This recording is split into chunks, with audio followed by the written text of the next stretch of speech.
વિદ્યાર્થી મિત્રો, હવે આપણે સુકોષ કેન્દ્રિત કોષની અંદર આવેલા વિવિધ સ્તરો અને અંગિકાઓનો અભ્યાસ કરીશું. સૌથી પહેલા આપણે વાત કરીએ કોષ રસ પર.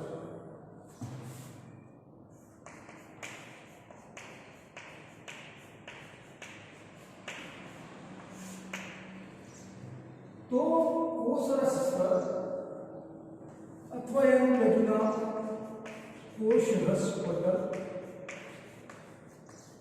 અથવા રસ સ્તર લોકો અલગ અલગ નામથી ઓળખતા હોય છે. હવે કોષ રસ પટલના પહેલા સંશોધન બાબતનો આપણે ઇતિહાસ જાણીએ તો સૌથી પહેલા એક વૈજ્ઞાનિક હતા આયર્ટન.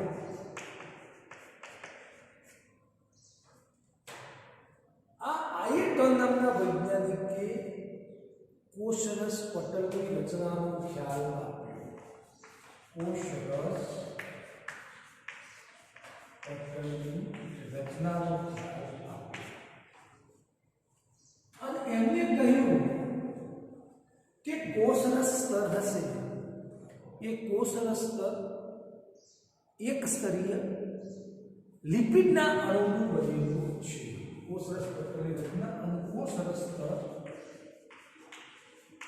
એક સ્તરીય અને લિપિડનું બનેલું છે.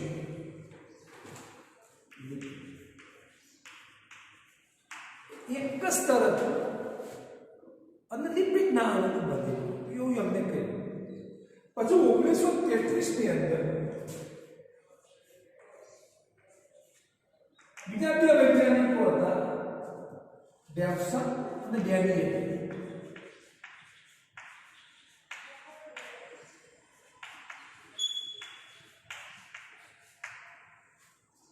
આ બે વૈજ્ઞાનિકોએ કોષ રસ પટલ અથવા કોષ રસ સ્તરનું સેન્ડવિચ મોડેલ મૂક્યું. સેન્ડવિચ મોડેલ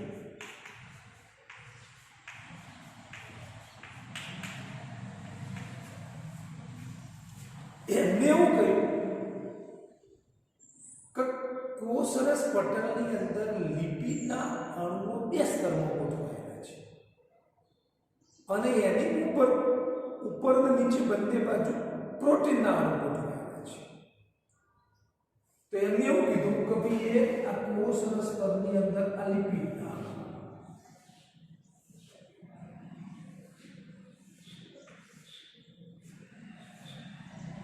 આ લિપિડના અણુ આ દ્વિસ્તરમાં ગોઠવાયેલા છે અને એની ઉપર આ રીતે પ્રોટીનનું આવરણ આવેલું છે. તો આ બેને કહેવામાં આવે પ્રોટીન. આ દ્વિસ્તરમાં જે ગોઠવાયેલા તેને કહેવામાં આવે લિપિડ. અને એનો આકાર સેન્ડવિચ જેવો હતો એટલા માટે એને સેન્ડવિચ મોડેલ. એમાં એવું પણ હતું કે આ પ્રોટીનની જાડાઈ હતી આની જાડાઈ 20 એંગસ્ટ્રોમ હતી અને આ બે લિપિડની વચ્ચે જાડાઈનું સ્તર 35 એંગસ્ટ્રોમ હતું અને આની જાડાઈ પણ 20 એંગસ્ટ્રોમ. એનો આકાર સેન્ડવિચ જેવો હતો એટલા માટે આપણે સેન્ડવિચ મોડેલ કીધું. આ બુકની અંદર આપેલી માહિતી નહીં.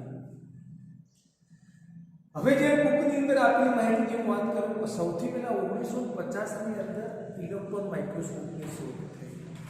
1950 માં ઇલેક્ટ્રોન માઇક્રોસ્કોપ શોધાયું.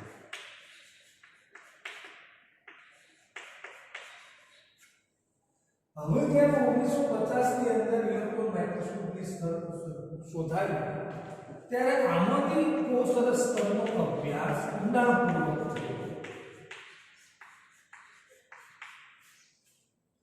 ઇલેક્ટ્રોન માઇક્રોસ્કોપની શોધ થઈ એના પછી કોષ રસ સ્તરનો અભ્યાસ ઊંડાણપૂર્વક થયો.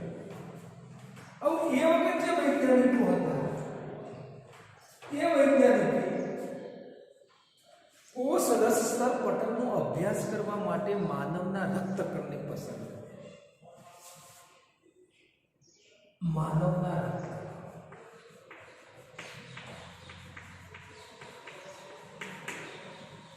જ્યારે કોષરસ સ્તરનો ઊંડાણપૂર્વક અભ્યાસ થયો એ વખતે એ વૈજ્ઞાનિકોએ કોષરસ સ્તરના પટલનો અભ્યાસ કરવા માટે માનવના રક્તકણ પસંદ કર્યા.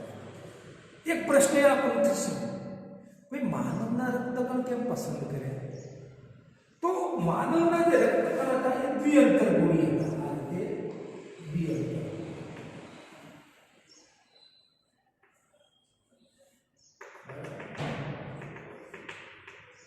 માનવના રક્તકણની અંદર કોષ કેન્દ્ર આવેલું હોતું નથી. કોષ કેન્દ્ર આ ઉપરનું જે આવેલું હતું એ કોષ રસ અને આ અંદર જોવા મળતું હતું હિમોગ્લોબિન.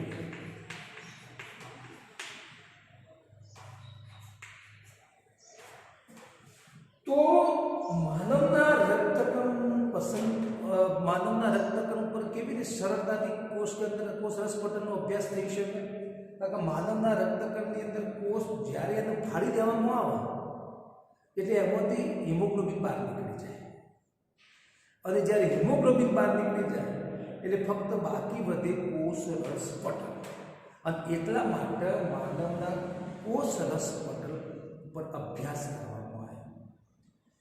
તો આ કોષ રસ પટલ પર અભ્યાસ કરતો એમને ખબર પડી, જાણકારી મળી કે કોષ રસ સ્તરની અંદર કોષ રસ સ્તરમાં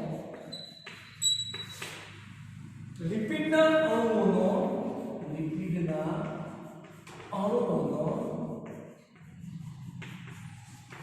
બે સ્તર આવેલા છે. તો લિપિડના જે અણુઓ હતા એ લિપિડના અણુઓ બે સ્તરમાં ગોઠવાયેલા હોય છે. આ રીતે હવે લિપિડના અણુઓ બે સ્તરની અંદર ગોઠવાયેલા હતા. તો સૌથી પહેલા આપણે એક વિચાર કરીએ કે ભાઈ લિપિડના અણુ દ્વિસ્તરમાં આ મેં તમને ગોઠવી બતાવ્યા કે દ્વિસ્તરમાં ગોઠવાયેલા હશે. તો લિપિડના અણુઓની આપણે પહેલા રચના સમજવી પડશે કે લિપિડના અણુઓ દ્વિસ્તરમાં ગોઠવાયેલા હશે, એની રચનાની અંદર શું શું આવેલું હશે એ થોડીક આપણે માહિતી મેળવી.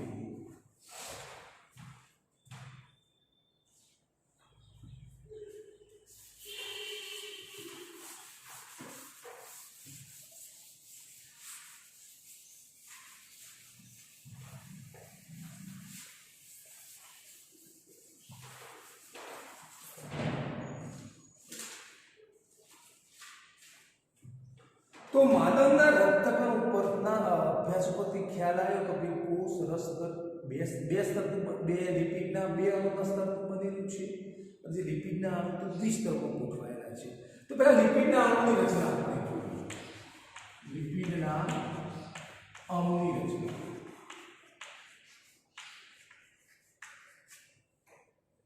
તો લિપિડના અણુની આપણે જ્યારે રચના જોઈશું તો લિપિડનો અણુ છે આ રીતે આપણને જોવા મળશે.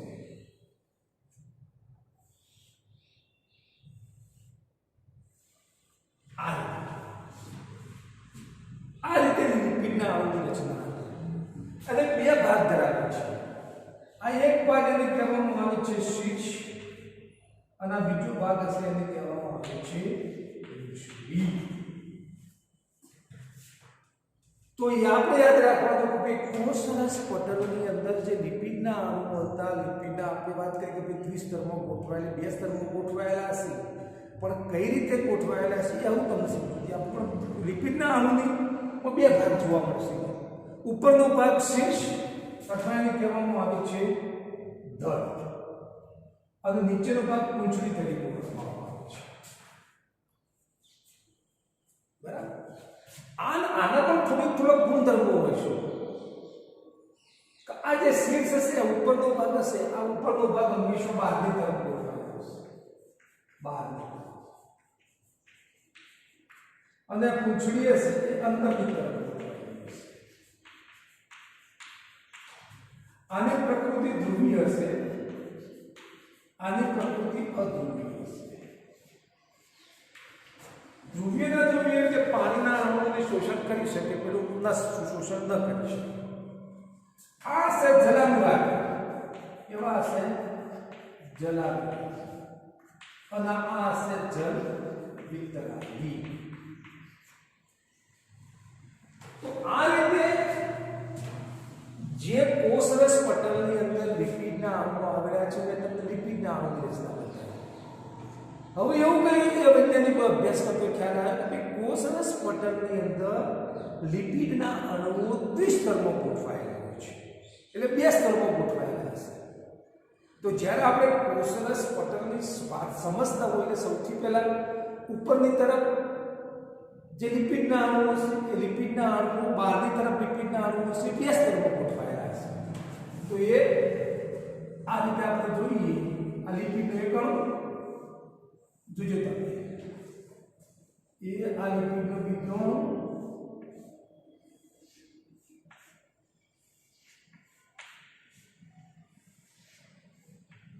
આ એક સ્તર છે. બીજું સ્તર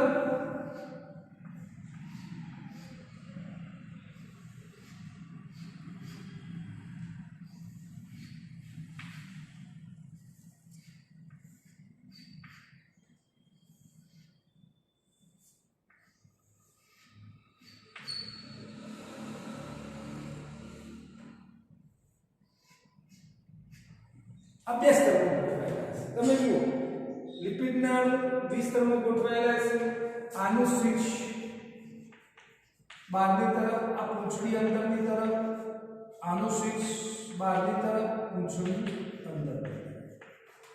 તો આ રીતે લિપિડના અણુઓની દ્વિસ્તરીય રચના થયેલી હતી. બરાબર. આપણે આગળ વાત કરીએ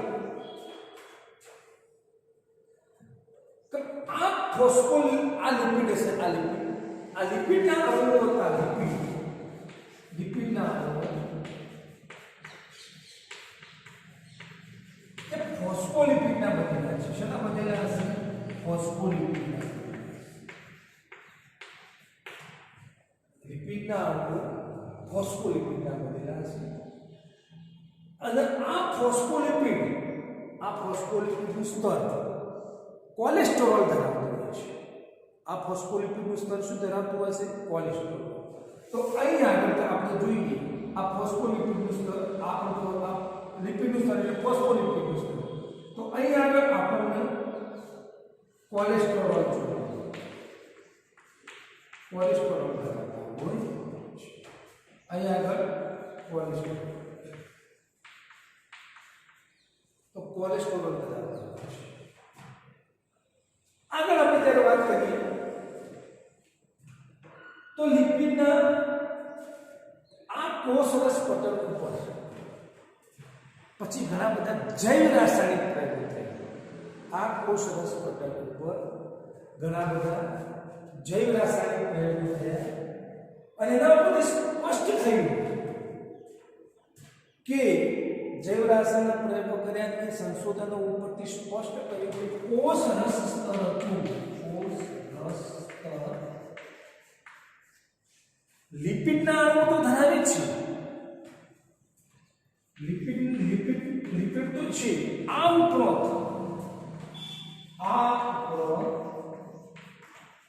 કે પ્રોટીન અને કાર્બોદિત પણ ધરાવે છે. પ્રોટીન અને કાર્બોદિતના અણુઓ પણ ધરાવે છે. તો કોષરસ સ્તરની અંદર, કોષરસ પટલની અંદર એકલું લિપિડ નથી, પણ પ્રોટીન પણ આવેલું હશે અને કાર્બોદિત પણ આવેલા હશે. પરંતુ આગળ આપણે જોઈએ કે આ પ્રોટીન, કાર્બોદિત અને લિપિડ તો સજીવોના જુદા જુદા કોષોની અંદર આ લિપિડ, આ પ્રોટીનનું પ્રમાણ જુદું જુદું હોય છે, એક સરખું હોતું નથી. માનો કે કોષની અંદર આપણે વાત કરીએ, પછી અંગિકાઓ હોય તો અંગિકાઓની આવરણની અંદર આપણે વાત કરીએ, કારણ કે અંગિકાની આવરણની અંદર પણ કોષરસ સ્તર હશે. અંગિકાઓમાં પણ કોષરસ સ્તર હશે. એટલે જુદા જુદા કોષોની અંદર કોષરસ સ્તરનું પ્રમાણ લિપિડ અને પ્રોટીનનું પ્રમાણ જુદું જુદું હોય છે. એમને કહ્યું કે ભાઈ માનવના રક્તકણનો જ્યારે અભ્યાસ કર્યો તો માનવના રક્તકણમાં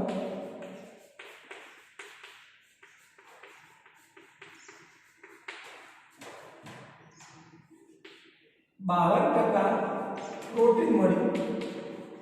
પ્રોટીનનું પ્રમાણ હતું 52% અને લિપિડનું પ્રમાણ હતું 40%. એટલે સજીવના જુદા જુદા કોષોની અંદર લિપિડ અને પ્રોટીનનું પ્રમાણ જુદું જુદું હોય છે. હવે આટલી મેં વાત કરી તમને શરૂઆતમાં કોષરસ પટલ વિશે. અત્યાર સુધી આપણે લિપિડના અણુ વિશે શીખ્યા. હવે કોષરસ સ્તરની અંદર મુખ્યત્વે લિપિડ અને પ્રોટીન બંને આવેલું છે. લિપિડ વિશે તો આપણે શીખી ગયા. હવે હું તમને પ્રોટીનની વાત કરું તો એક કોષરસ સ્તરનું એક મોડલની આકૃતિ મૂકેલી હતી અને આ આકૃતિની અંદર તમે જોશો તો આ પ્રોટીન.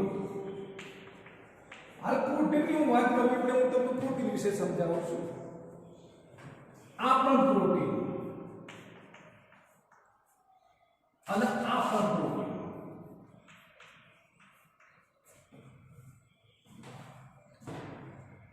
દ્વિસ્તરીય લિપિડના અણુની ગોઠવણી હતી અને એની અંદર આપણને પ્રોટીન જોવા મળતા હતા. હવે આકૃતિમાં તમે જુઓ કે પ્રોટીન કઈ રીતે ગોઠવાયેલા છે. તમે જુઓ એકની અંદર પ્રોટીન એક સપાટી પર બહારની સપાટી ઉપર મળે છે. એક આ પ્રોટીન એવો હશે કે અડધો અંદર ખૂંપેલો હશે. આ પ્રોટીન એવા હશે કે અંદર કોષરસ સ્તરની અંદર સંપૂર્ણ ખૂંપેલા હશે. તો જે પ્રોટીન હશે કોષરસ સ્તરની અંદર પ્રોટીન કોષરસ સ્તર અથવા પટલમાં પ્રોટીન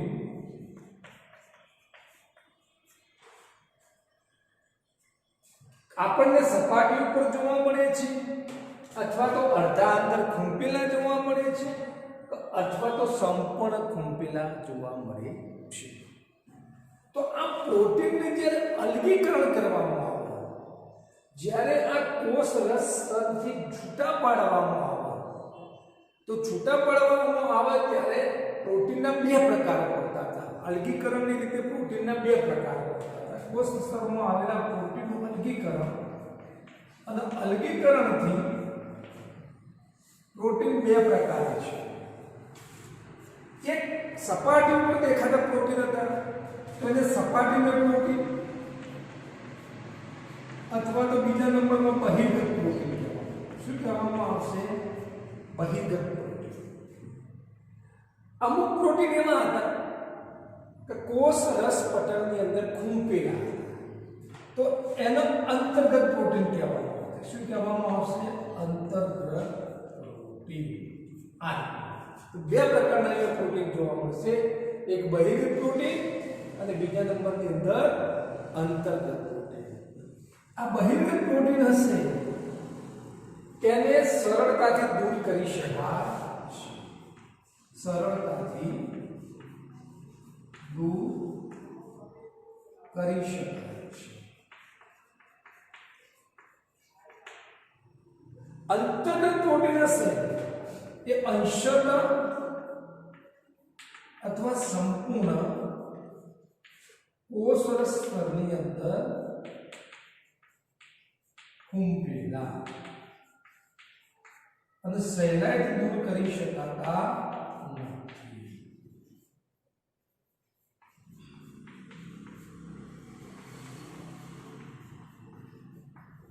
ખૂંપેલા હોય દૂર કરી શકાતા નથી. તો આ કોષરસ સ્તરની અંદર જે પ્રોટીન આવેલા હતા, આપણે પ્રોટીનની વાત કરી. હવે આપણે આગળ જોઈએ. અત્યાર સુધી કોષરસ સ્તરની થોડીક લાક્ષણિકતાઓનો આપણે અભ્યાસ કર્યો કે ભાઈ દ્વિસ્તરીય હતું, લિપિડના અણુઓ હતા, પ્રોટીન અંદર પ્રોટીનના અણુ આવેલા છે. હવે 1972 ની અંદર 1972 ની અંદર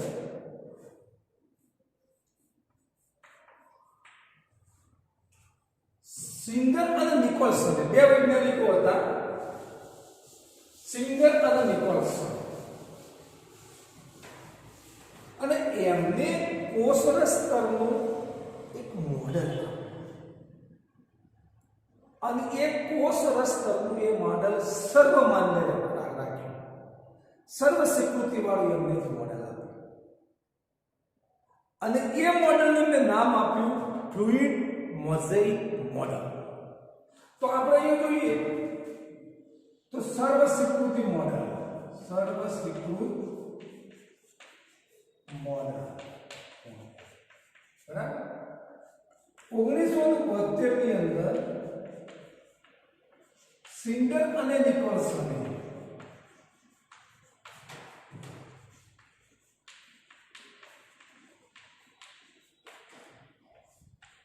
સિંગર અને નિકોલસને 1972 ની અંદર સર્વ સ્વીકૃત મોડેલ આપ્યું, કોષરસ સ્તરનું સર્વ સ્વીકૃત મોડેલ, અને આ મોડેલનું નામ આપવામાં આવ્યું હતું ફ્લુઇડ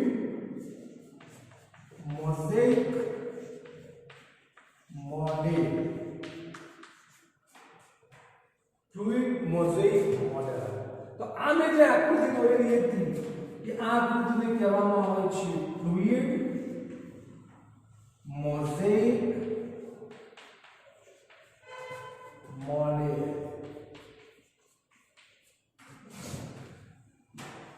હવે આપણે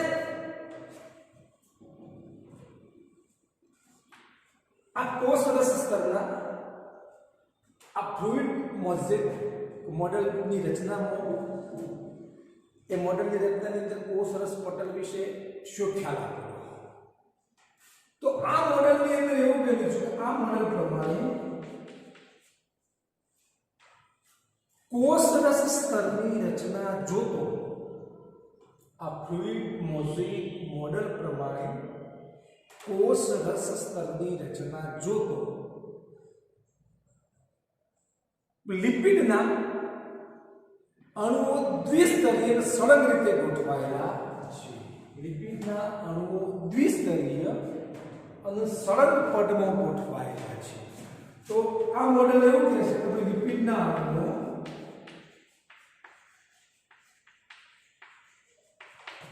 દ્વિસ્તરીય અને સળંગ પદ ગોઠવાયેલું છે. એ પહેલીની વાત કરી. બીજા નંબરની આપણે વાત કરી કે આ ફ્લુઇડ મોઝેઇક મોડેલની અંદર જે પ્રોટીન આવેલા હતા એમાં બહિર્ગત પ્રોટીન, આ કયા પ્રોટીન? બહિર્ગત.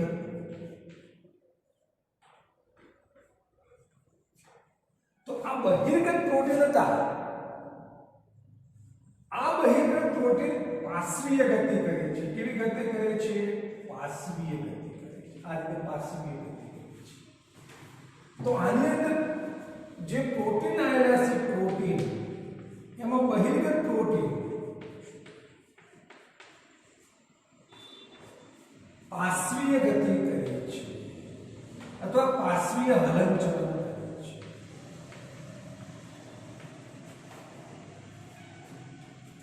તો એક પ્રોટીન એટલે પાર્શ્વીય હલનચલન કરતા હતા. લિપિડના અણુઓ દ્વિસ્તરીય ગોઠવાયેલા હતા, પણ અહીંયા તે લિપિડના અણુઓ હલનચલન કરતા હોય છે, સ્થાનાંતર કરતા હોય છે, પણ એ ફ્લિપ ફ્લોપ પ્રકારનું સ્થાનાંતર કરતા હોય છે. કેવું સ્થાનાંતર? ફ્લિપ ફ્લોપ પ્રકારનું. એવું આ લિપિડનો અણુ અહીં પણ આવી શકે અને આ લિપિડનો અણુ અહીં પણ જઈ શકે, એવું હલનચલન કરતા હોય છે. ઉપરના સ્તરનો લિપિડનો અણુ નીચે પણ આવી શકે, નીચેના સ્તરનો લિપિડનો અણુ ઉપર પણ જઈ શકે. આવા પ્રકારના જે મૂવમેન્ટ હલનચલનને કહેવામાં આવે છે ફ્લિપ ફ્લોપ પ્રકારનું હલનચલન. આગળ આપણે વાત અહીં જોઈએ તો આગળની અંદર એવું વાત કરેલી છે કે લિપિડ અને પ્રોટીનના અણુનું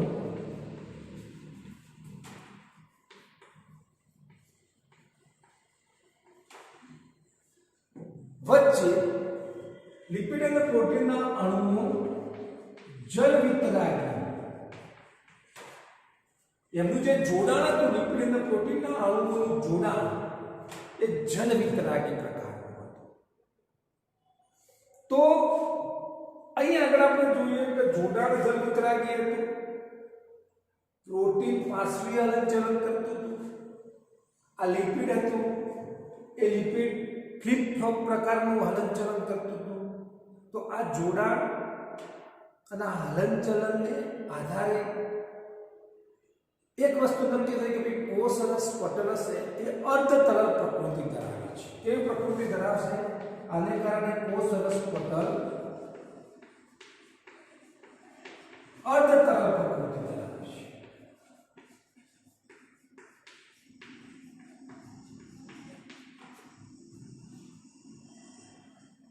તો કોષ રસ પટલ જ્યારે અર્ધ તરલ પ્રકૃતિ ધરાવે છે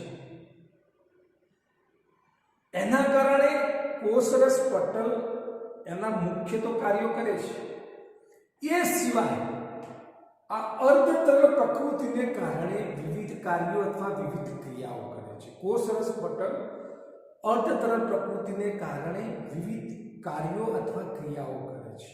તો કયા કયા કાર્યો કરે છે? તો અર્ધ તરલ પ્રકૃતિને કારણે એક પહેલું કોષ વૃદ્ધિ, કોષ વૃદ્ધિનું કાર્ય કરે છે. તમે જુઓ કે સૌ પ્રથમ જ્યારે કોષનું જ્યારે ઉત્પન્ન થયેલું હશે એટલે કોષ નાનું હશે, પણ થોડા સમય પછી એ કોષની વૃદ્ધિ થતી હોય છે. એમાં કોષરસ પટલની અર્ધ તરલ પ્રકૃતિને કારણે કોષ મોટો થતો હોય છે. બીજા નંબરની અંદર આપણે વાત કરીએ આંતરકોષીય જોડાણ.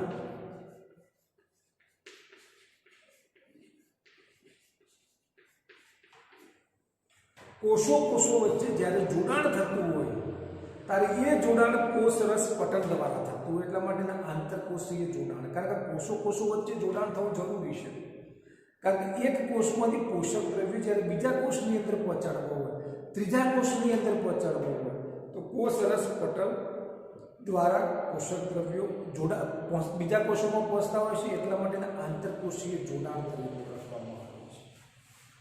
આગળ આપણે વાત કરીએ તો સ્ત્રાવ. કોષરસ પટલ સ્ત્રાવની પણ ક્રિયાઓ કરતું હોય છે. પછી કોષ વિભાજનની પણ ક્રિયાઓમાં કોષરસ પટલ સંકળાયેલું છે. તો આ કોષરસ પટલની અર્ધતર પ્રકૃતિને કારણે આ બધી આપણને વિવિધ ક્રિયાઓ જોવા મળે છે. પણ કોષરસ પટલનું મુખ્ય કાર્ય અર્ધ પ્રવેશી પટલ તરીકે. કોષરસ પટલનું મુખ્ય કાર્ય તો અર્ધ પ્રવેશી પટલ એટલે કોષની અંદર અથવા કોષની બહાર. કોષની અંદર કેટલા અણુ દાખલ થવા દેવા અને કોષની અંદરથી બહાર કેટલા અણુને મોકલવા, એનું મુખ્ય કાર્ય અર્ધતરલ જે પસંદગીમાન પ્રવેશી પટલ તરીકેનું કાર્ય કરે છે. તો આપણે હવે જે કોષરસ સ્તર હતું એ પસંદગીમાન પ્રવેશી પટલ તરીકે અમુક અણુઓને અંદર દાખલ થવા દેશે, અમુક અણુને બહાર જવા દેશે. તો એ કઈ રીતે અણુઓનું વહન પણ કરે છે એના વિશે આપણે અભ્યાસ કરીએ.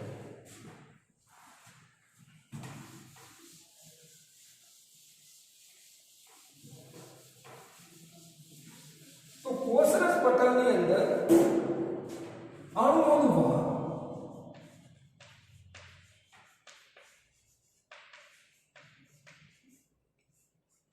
એક વસ્તુ યાદ રાખજો કે અર્ધ પ્રવેશી પટલ અથવા પસંદગીમાન પ્રવેશી પટલ એટલે કોષની બહાર જે અમુક અણુઓ હશે એને અમુક જ અણુ અંદર દાખલ થવા દેશે, અને કોષની અંદર જે અણુ હશે એ અમુક જ અણુને બહાર જવાનું કાર્ય કરે છે. એટલા માટે એને પસંદગીમાન પ્રવેશી પટલ તરીકે ઓળખવામાં આવે છે. હવે જ્યારે કોષરસ પટલની અંદર જ્યારે અણુનું વહન થશે તો અણુઓનું વહન બે રીતે થતું હોય છે. તો અણુઓ બિલકુલ નિષ્ક્રિય રીતે અંદર દાખલ થતા હોય છે, અથવા તો અણુઓ સક્રિય રીતે દાખલ થતા હોય છે. તો કોષરસની અંદર કોષરસ પટલની અંદર અણુનું વહન બે પ્રકારે થતું હોય છે. એક નિષ્ક્રિય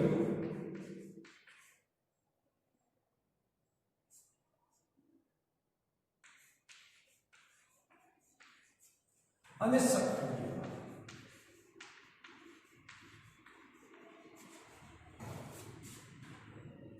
નિષ્ક્રિય એટલે મંદ વહન. એટલે શું કહેવામાં આવે છે? મંદ વહન. નિષ્ક્રિય આ વહનની અંદર કોષનો જે અણુઓ છે એ અણુ સીધા અંદર કોષરસ પટલમાં દાખલ થશે. કોઈ પણ જાતની શક્તિનો ઉપયોગ કર્યા વગર, કે જેને નિષ્ક્રિય રીતે દાખલ કરે. નિષ્ક્રિય વહન અને સક્રિય વહન. હવે અહીંયા તમને વહનનો થોડો ખ્યાલ આપો. તો માનો કે આ આકૃતિમાં તમે જુઓ કે આ ઉપર અહીંયા આપણે માનીએ કે કોષરસ સ્તરનો બહારનો ભાગ, કોષરસ સ્તર આ બહારનો ભાગ, આ અંદરનો ભાગ. હવે આ જે મેં આકૃતિ દોરેલી છે એ અણુઓવાળી આકૃતિ દોરેલી છે. હવે હું તમને એક ડાયાગ્રામ દ્વારા આકૃતિ સમજાવું. તો માનો કે એ જોઈએ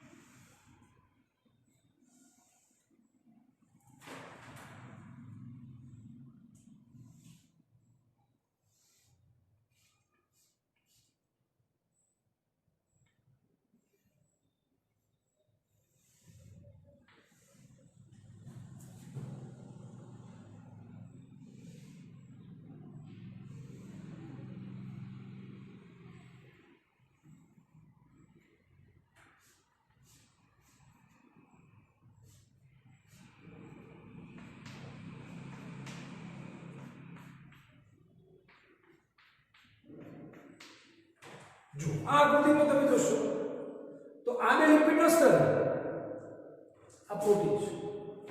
આ બે લિપિડનો સ્તર, આ પ્રોટીન. આ જે આકૃતિ હતી એના મતલબ ડાયાગ્રામ પ્રમાણે. તો આ કોષરસ પટલની બહારનો ભાગ, આ બહાર, આ ભાગ હતો અંદર. બરાબર. તો બહારથી આ લિપિડના અણુ મારફતે અણુઓ અંદર પણ દાખલ થશે અને અંદરથી અણુઓ બહાર નીકળશે. તો જે અણુનું વહન હશે એ બે રીતે થશે, એક નિષ્ક્રિય અથવા મંદ વહન અને સક્રિય વહન. હવે જ્યારે નિષ્ક્રિય વહન થશે એટલે જે અણુઓ જ્યારે વહન પામતા હોય એ વહન પામવાની અંદર એમની ચોક્કસ દિશા હોય છે. હંમેશા અણુનું વહન કેવું હશે કે ભાઈ સાંદ્રમાંથી મંદ તરફ વહન કરતું. જો દબાણ વધુ હશે તેથી ઓછા દબાણ તરફ ગતિ કરતી હશે. જોથી સાંદ્રતા વધુ હશે તેથી ઓછી સાંદ્રતા તરફ અણુઓ વહન કરતા હશે. હવે જોથી વધુ સાંદ્રતા હોય અને જો એથી ઓછી સાંદ્રતા તરફ વહન કરે તો એને ધોળસની દિશા કહેવાય. આપણે માનો કે કોઈ પણ પુલ ઉપરથી સાયકલ નીચે જતા હોઈએ તો ઉપરથી જ્યારે નીચે જઈએ તો સરળ કરતા નીચે આપણે જતા હોય તો આપણા ઢોળસની દિશા તરીકે ઓળખવામાં આવે. તો અહીંયા આગળ માનો કે અહીંયા આગળ અણુઓ વધારે છે. બરાબર. અહીંયા આપણે જોઈએ આ ઢોળસની દિશા, ઢોળસની દિશા. આ બાજુ વધુ સાંદ્રતા છે અને આ બાજુ ઓછી સાંદ્રતા છે. તો આ ઢોળસની દિશા છે. હંમેશા અણુઓ છે એ વધુ સાંદ્રતાથી ઓછી સાંદ્રતા તરફ ગતિ કરશે. આ એને ઢોળસની દિશા નક્કી થઈ. તો નિષ્ક્રિય વહનની અંદર અણુઓ બે પ્રકારે વહન કરે છે. કે કેવું છે કે સાદું પ્રસરણ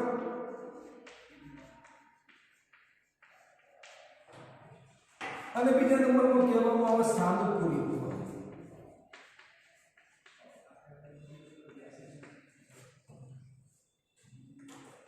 નિષ્ક્રિય વહનની અંદર નિષ્ક્રિય રીતે અણુનું વહન થતું હોય છે અને બે પ્રકાર પડતા હોય છે, સાદું વહન, સાદું પ્રસરણ અને સાનુકૂલિત વહન.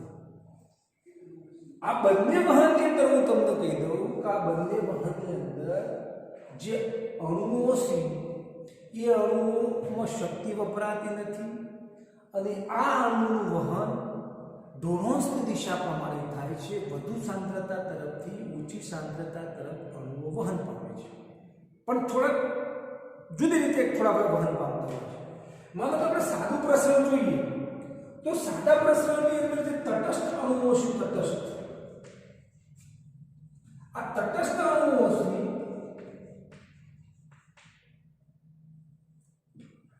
એ આ લિપિડના અણુઓથી આ લિપિડના દ્વિસ્તરીય લિપિડના અણુઓ દ્વિસ્તરીય ગોઠવાયેલા હશે, એ દ્વિસ્તરની અંદર સીધી રીતે બહારથી અંદર દાખલ થઈ જશે.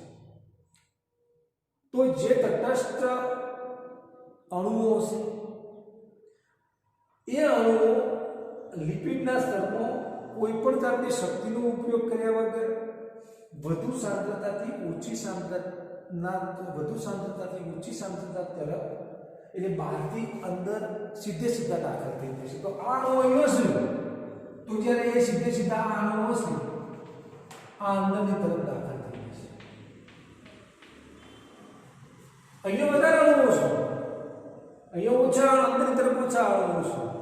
તો આ વધુ સાંદ્રતાથી ઓછી સાંદ્રતા તરફ વધુથી ઓછી સાંદ્રતા તરફ ડોનોસની દિશા પ્રમાણે અણુઓ અંદર દાખલ થશે. તો આ રીતે જે અણુઓ દાખલ થશે એને સાદું પ્રસરણ કહેવામાં આવે છે. એવું કહેવામાં આવે છે સાદું પ્રસરણ.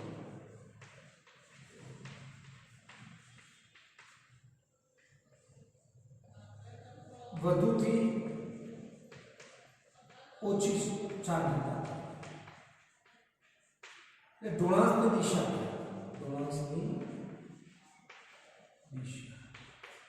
બરાબર. સાનુકૂલિત વહનની વાત કરું, અહીંયા પાણીના વાહનો, માનો ઉદાહરણ તરીકે પાણીના વાહનો.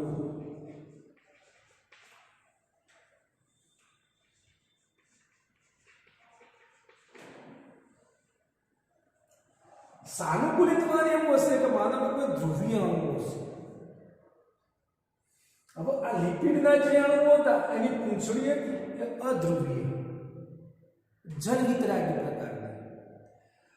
ધ્રુવીય જે જલાનુરાગી અણુઓ છે એ અણુઓ આ લિપિડના સ્તરમાંથી પસાર થઈ શકશે નહીં. હવે એવા ધ્રુવીય અણુઓ દાખલ કરવા છે તો શું કરવું પડશે? તો આ જે ધ્રુવીય અણુઓ છે એ આ ધ્રુવીય અણુઓ આ જે પ્રોટીન ખરું આ પ્રોટીન એને વાહક પ્રોટીન કહેવામાં આવે. શું કહેવામાં આવે? વાહક પ્રોટીન. તો આ જે ધ્રુવીય અણુઓ છે એ ધ્રુવીય લિપિડના દ્વિસ્તરીય અણુઓમાંથી પસાર નહીં થઈ શકે, એટલે પસાર નહીં થવા દે લિપિડ. કારણ કે લિપિડ જલવિતરાગી હતી, પેલા જલાનુરાગી અણુઓ હતા.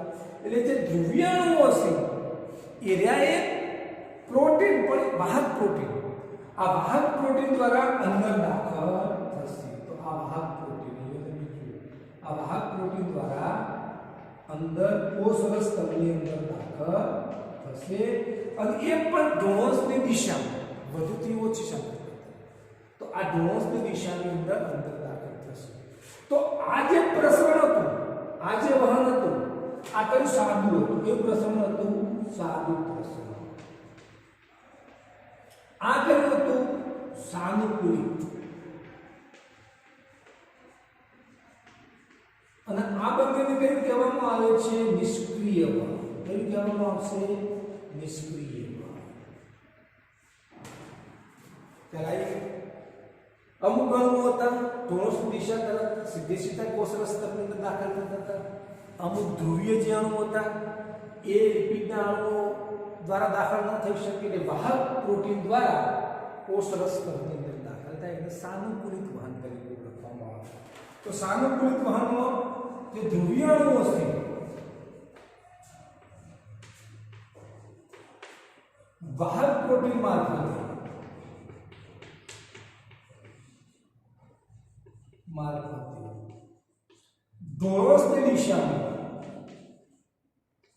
ડોનોસની દિશામાં દિશા તરફ દાખલ થશે.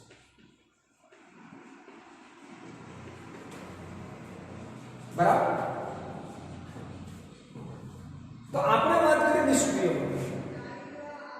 હવે અમુક અણુઓ એવા હશે, અમુક આયનો હશે, અણુઓ હશે, એ અણુ મોટા અણુઓ હશે અને એમને અંદરથી બહાર નીકળવું પડતું હોય. કોષરસ પટલમાંથી અંદરથી બહાર જવું. માનો કે અહીંયા આગળ આ મોટા કદના અણુ અથવા આયનો હશે, એમને અંદરથી બહાર જવું હોય. ધોળસની દિશા તો વિરુદ્ધ થઈ ગઈ, પછી ઓછી સાંદ્રતાથી વધુ સાંદ્રતા તરફ જવું છે. તો એ તો વાહક પ્રોટોનનું કાર્ય નહીં કરી શકે.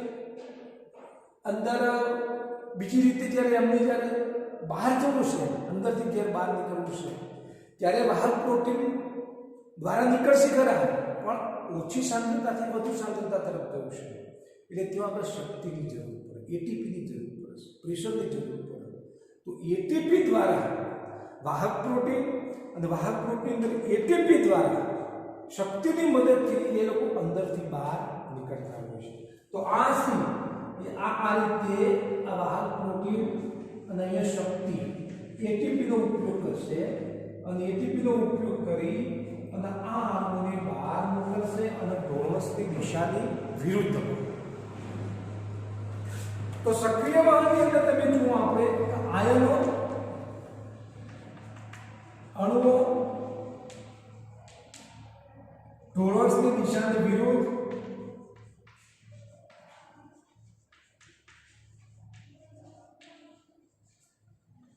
ઓછી સાંદ્રતાથી વધુ સાંદ્રતા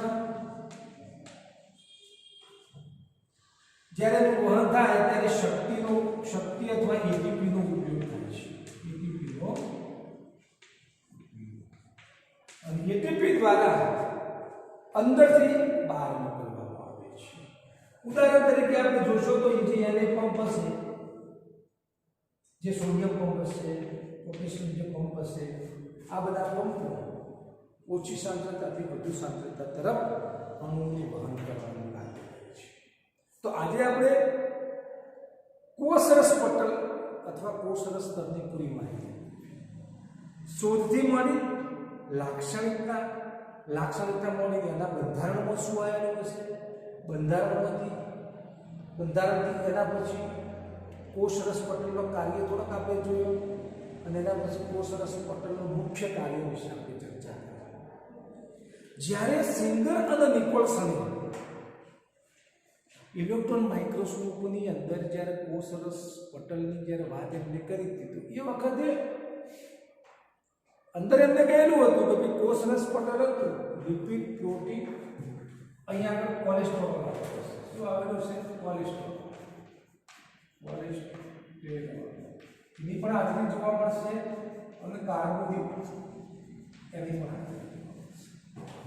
તો પ્રોટીન, લિપિડ, કાર્બોદિત અને કોલેસ્ટ્રોલ આવેલા છે. અને સિંગર અને નિકોલસને એ પણ કીધું હતું કે જ્યારે કોષરસ પટલની રચના આપણે જોઈએ તો લિપિડના સમુદ્રની અંદર પ્રોટીનના અણુઓ હિમશિલાની જેમ ઉભેલા જોવા મળે છે. લિપિડના સમુદ્રની અંદર પ્રોટીનના અણુઓ હિમશિલાની જેમ જોવા મળે છે. તો આજે આપણે કોષરસ પટલ વિશે વાત પૂરી કરીએ છીએ.